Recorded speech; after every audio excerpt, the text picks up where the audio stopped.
Off Script with Super E recommends listener discretion, as these real but sometimes uncensored stories can be filled with mature content.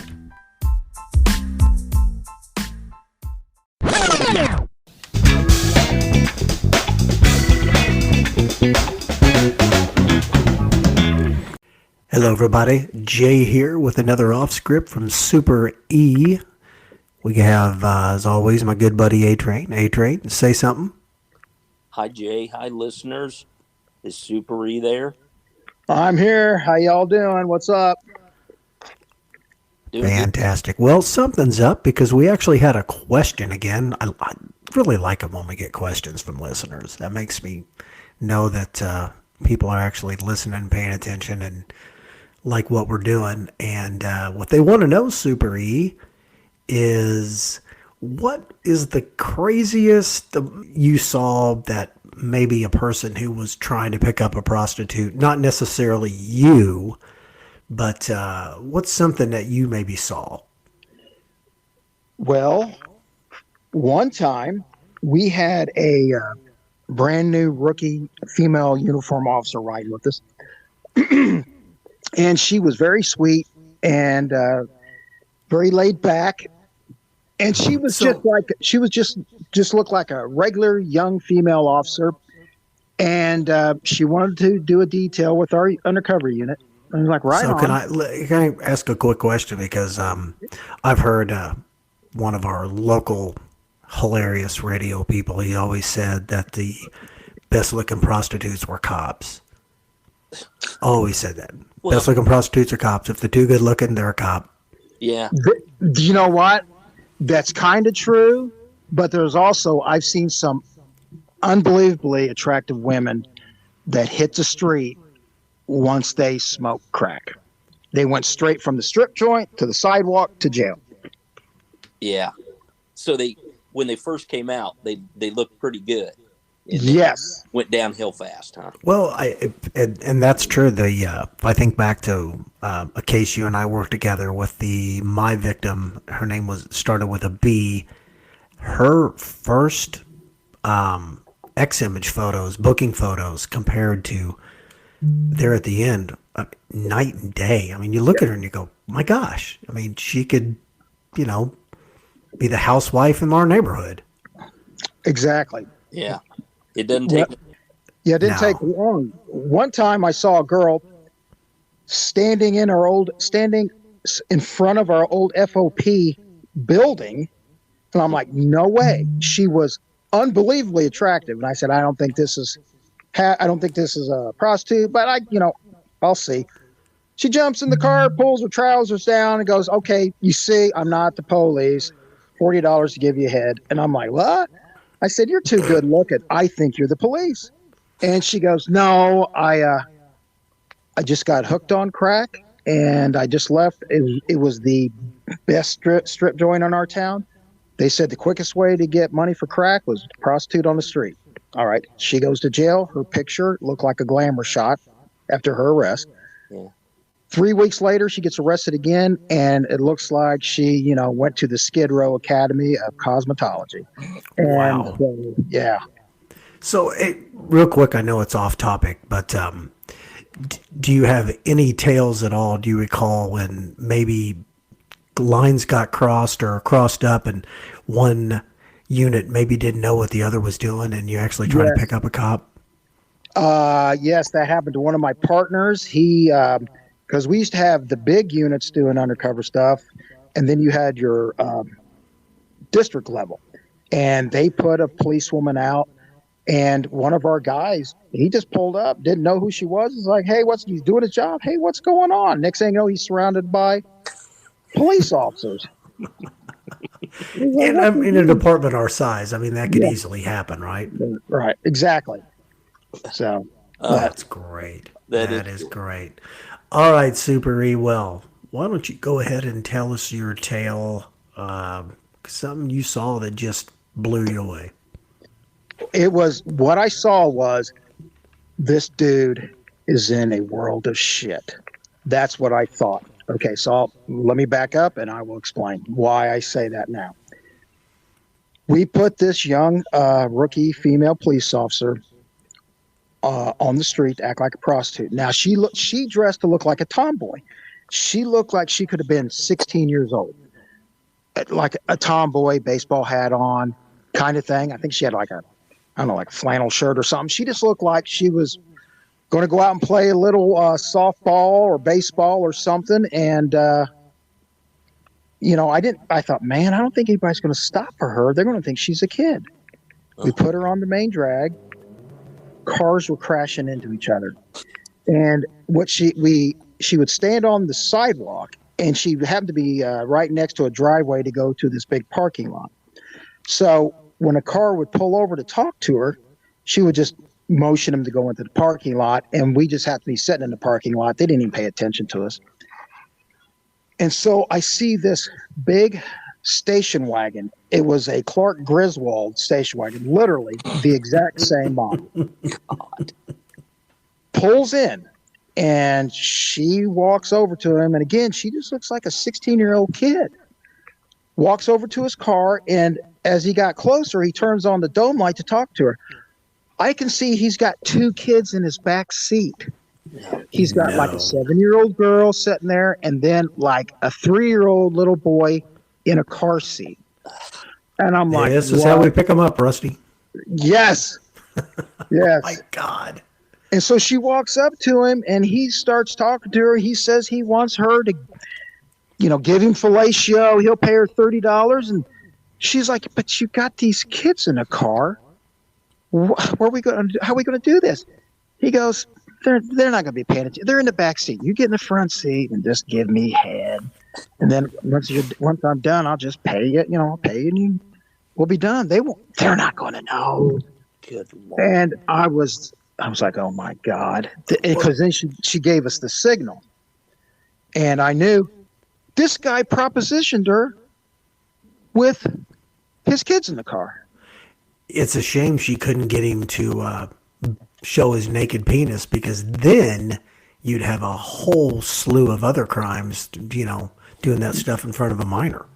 Yes, and he would even be in a bigger world of shit. Big felony world of shit at that point. Yeah, but he was about ready to get into the world of shit where there's no point of return on this, Jay.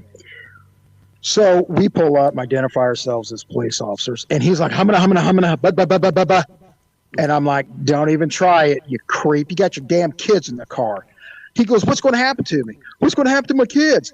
I said, well, number one, we're going to call a relative, and they're going to come pick up your kids. You got a relative? And he's like, yes. He is freaking out and having a mind meltdown.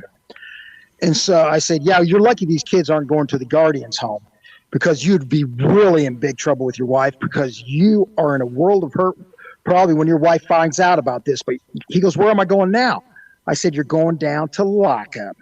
And I said, so your wife's going to find out probably tomorrow, 2 days from now. He goes, no, she's going to find out about 10 minutes. She's the supervisor at lockup to where I'm going. And all the guys who were married knew the implications of what was getting ready to happen to that dude. Can you imagine, she's sitting there eating her lunch or whatever, having a nice sip of coffee, and all of a sudden she looks up. Here's her old man in the back of a wagon, handcuffed, and she looks at the paperwork, patronizing a prostitute, and then finds out that's bad enough. She's going to want to murder him, but now she's going to want to annihilate him when she finds out the kids were in the car, and he was going to have a girl get a form of sex act on him with the kids in the car. A-Train, have you ever heard? That is so wrong. So, is this pre or post merge? This was, I think, right at pre-merge. Okay. So there's a good chance then she was a sworn deputy. It could have been. She could have been sworn deputy. I can't remember exactly what it was, but I knew this guy was sweating bullets and was breaking down into tears because he knew the Grim Reaper, his wife, was ready to snap his neck when he got there. Do you know what should have happened? And maybe it did happen. I don't know. They should have let her and him lock themselves in a cell and let her go at him. Oh yeah, Just tear him up. exactly. Well, A-Train, we can't do those things. I no said- matter how. No, hypothetically, that's what should have happened. I understand. Yes. My Oh, without a doubt. what a No. dirtbag. Wow. Yeah, it was that. Okay, Jay, off the top of my head, now there's a million crazy stories, but right off the top of my head, that's the one that I can think of where I was like, man, this guy is in trouble. I mean, Super, that's good stuff. Anything else like pop into mind along those lines we were talking about, with maybe a story about a undercover officer who was detailed or something, Well, I think this is Jay. You was talking about the pre-merge. The department that we merged with, I think before the merge, they loaned us. They would have some of their detectives come work with us, and there's always a little bit of rivalry between the two departments, of course. Not as much as we had with the state police, but there was a little friendly rivalry. Well, the people they sent over to our unit were they were just the best. And one of the officers, we're just going to call her Jeannie, she was great, as she was extremely intelligent, and as she was a good undercover detective, and she was gorgeous. And so yes, she was. we would put her on the street. And you know how you talk about sometimes they're so good looking that guys ignore them? Well, she was walking down the main drag and she had like on jeans and a shirt. And the guys would slow down, but they were a little nervous. And I was like, this might be happening where they think she's too good looking. Well, Big Steve drove by and saw her. And he calls me on the phone, goes, have Jeannie take off her shoes and go barefoot. I was like, okay. She takes off her shoes, goes barefoot. All hell broke loose with guys being patronizing a prostitute. This has nothing to do with A-Train, does it? Because of the feet. Negative.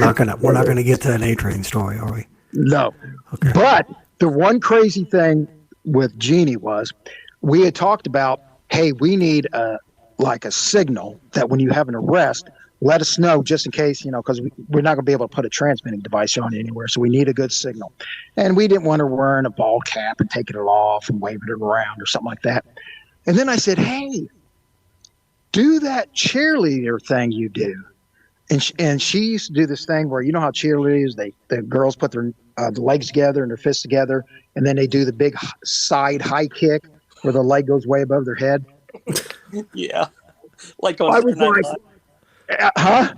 Like on Saturday Night Live? Yeah, Saturday Night Live, Who's that Spartan in my TP? It was just like that. And so I said, Jeannie, to give a signal, you've got to do that. And she goes, what? I said, just do the cheerleader high kick. She said, okay. So she's into an area where the guys would pull into a parking lot and talk to her so she wouldn't be blocking traffic, because believe me, she would have a line. So this guy pulls in and he's a little nervous. So he's talking to her and he's like, oh, you're awful good looking. And she's like, well, what do you want? I'm out here working, trying to make some money. You interested? He goes, oh, I'm very interested. And I've got money. All of a sudden I saw her. She slowly starts doing the high kick because he's talking about what he's looking for. I just want to get some head. She's starting to do the high kick, but I'm afraid. And the leg would go down. And then he'd go, but you are so good looking. I really like to get my dick sucked. So I think I can make it. And she starts raising the legs. She goes, $20. He's like, I don't know if I want to spend $20. The leg was halfway up, and then it comes back down again real slow. And I could see the guy was watching her the whole time. He would watch her leg, then watch it go back down. And then he would start talking to her more, going, well, okay, I think I want. Then he'd watch her leg slowly go up. And I could tell he was confused. And finally, he just couldn't control himself anymore as he kept looking at her. He goes, all right, I'll give you $20. Just give me head, and you can do it in the car. And all of a sudden, she just does the Spartan cheerleader thing where she just stops kicks her leg way up in the air, and we go rushing over there and lock him up. And as we're pulling the guy out of the car, he's looking. He goes, "What the fuck is wrong with her leg?"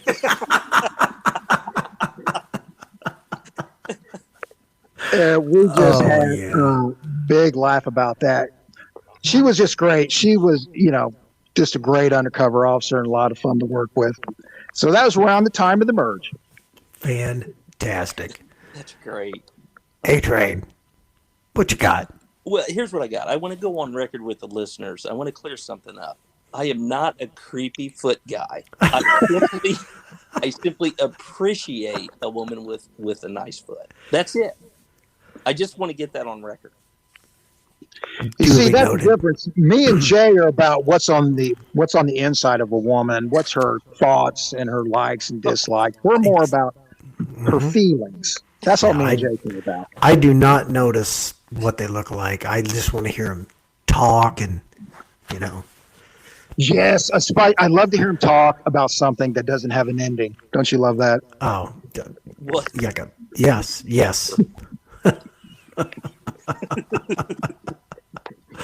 There, at night, I just for that purpose, I turn my radio on, my police radio, just so I can hear the dispatchers talk.